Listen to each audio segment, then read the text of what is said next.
దినవృత్తాంతములు మొదటి గ్రంథము 13వ అధ్యాయము.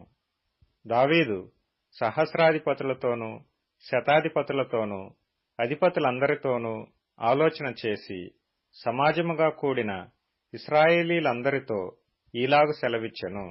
ఈ యోచన మీ దృష్టికి అనుకూలమై మన దేవుడైన యెహోవా వలన కలిగిన ఎడల ఇశ్రాయేలీల నివాస ప్రదేశముల యందంతటా శేషించియున్న మన సహోదరులను తమ పట్టణములలోనూ పల్లెలలోనూ కాపురమున్న యాజకులను లేవీయులను మనతో కూడుకొనున్నట్లు వారి యొద్దకు పంపి మన దేవుని మందసమును మరలా మన యొద్దకు కొనివత్తము రండి.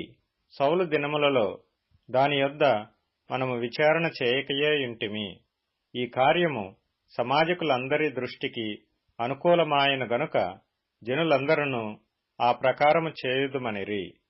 కాగా దేవుని మందసమును కిర్యత్యారీము నుండి తీసుకొని వచ్చుటకు దావీదు ఐగుప్తు యొక్క షీహోరు నది మొదలుకొని హమాతునకు పోవు మార్గము వరకు నుండు ఇశ్రాయేలీలనందరినీ సమకూర్చెను.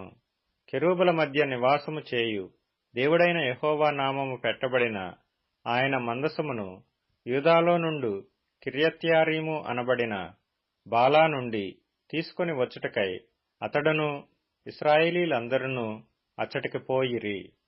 వారు దేవుని మందసమును ఒక క్రొత్త బండి మీద ఎక్కించి అబీనాదాబు ఇంట నుండి తీసుకొని వచ్చిరి. ఉజ్జాయును అహ్యోయును బండిని తోలిరి. దావీదును ఇశ్రాయేలీలందరూ తమ పూర్ణ శక్తితో దేవుని సన్నిధిని పాటలు పాడుచు సితారాలను స్వరమండలములను తంబురలను తాళములను వాయించుచు బోరలు ఊదుచుండిరి. వారు కీదోను కళ్లమునొద్దకు వచ్చినప్పుడు ఎడ్లకు కాలు జారినందున మందసమును పట్టుకొనవలెనని ఉజ్జా చేయి చాపగా యెహోవా కోపము అతని మీద రగులుకొనెను. అతడు తన చేయి మందసమునొద్దకు చాపగా ఆయన అతని మొత్తెను గనుక అతడు అక్కడనే దేవుని సన్నిధిని చనిపోయెను. యెహోవా ఉజ్జాను వినాశము చేయుట చూచి దావీదు వ్యాకులపడెను. అందుచేత ఆ స్థలమునకు నేటి వరకు పెరెజ్ ఉజ్జా అని పేరు.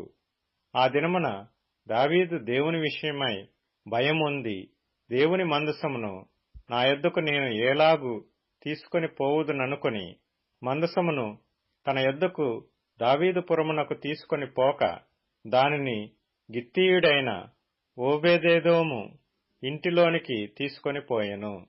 దేవుని మందసము ఓబేదెదోము ఇంటిలో అతని కుటుంబమునొద్ద 3 నెలలుండగా యెహోవా ఓబేదెదోము ఇంటి వారిని అతని సొత్తంతటిని ఆశీర్వదించెను.